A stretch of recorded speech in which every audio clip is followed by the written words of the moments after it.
Hello বন্ধুরা, কেমন আছো তোমরা সবাই? আশা করি সবাই ভালো আছো। আমি চলে আসলাম আবারও একটা মিনি ব্লগ নিয়ে। আমার বর কুর্তি অর্ডার করেছিল, তো চলো সেটাই দেখা যাক কেমন এসেছে।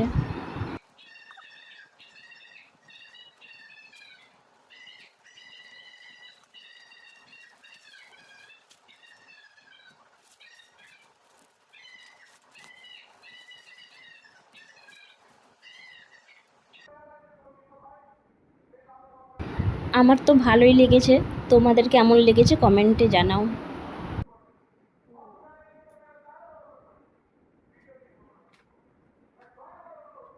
তো আজকের মতো টাটা বন্ধুরা, আবার দেখা হবে পরের ভিডিওতে।